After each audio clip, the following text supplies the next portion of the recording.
اعوذ باللہ من الشیطان الرجیم، بسم اللہ الرحمن الرحیم۔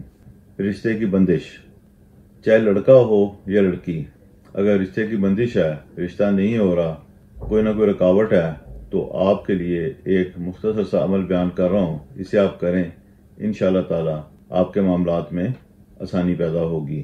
یا اللہ، یا واسع ہو یا فتح ہو، یہ وہ ذکر ہے جو آپ نے بعد از عشاء روزانہ ایک تسبیح کی تعداد میں پڑھنا ہے، اور یہ عمل آپ نے 40 دن کرنا ہے۔ اس بات کا خیال رکھیں کہ جس بھی لڑکی کے یا لڑکے کے رشتے کا مسئلہ ہے وہ خود پڑھیں۔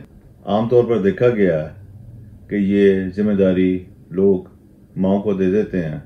اللہ تعالیٰ کی ذات پہ اگر آپ کا یقین نہیں تو پھر اس پڑھائی کی ضرورت کیا ہے؟ وہ ماں کرے یا کوئی اور، کوئی ضرورت نہیں اس کی۔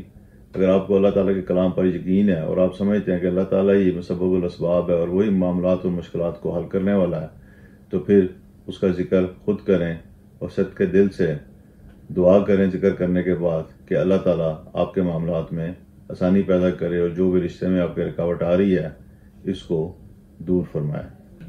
اس کے ساتھ ساتھ آپ کو ایک چھوٹا سا چٹکلا بتا دیتا ہوں، وہ آپ کریں۔ کسی یتیم مسکین فرد کو دیکھیں، بچی کو دیکھیں، بچے کو دیکھیں جس کی شادی ہو رہی ہو، تو اس کی شادی کے خرچے میں اپنا حصہ ڈالیں۔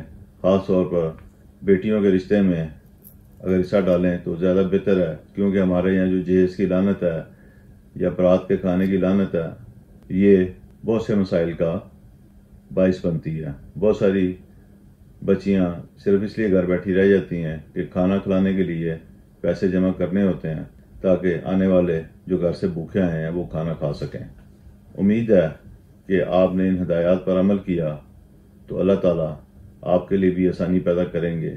آپ اس کی مخلوق کے لیے آسانی پیدا کریں، وہ آپ کے لیے آسانی پیدا کرے گا۔ اللہ حافظ۔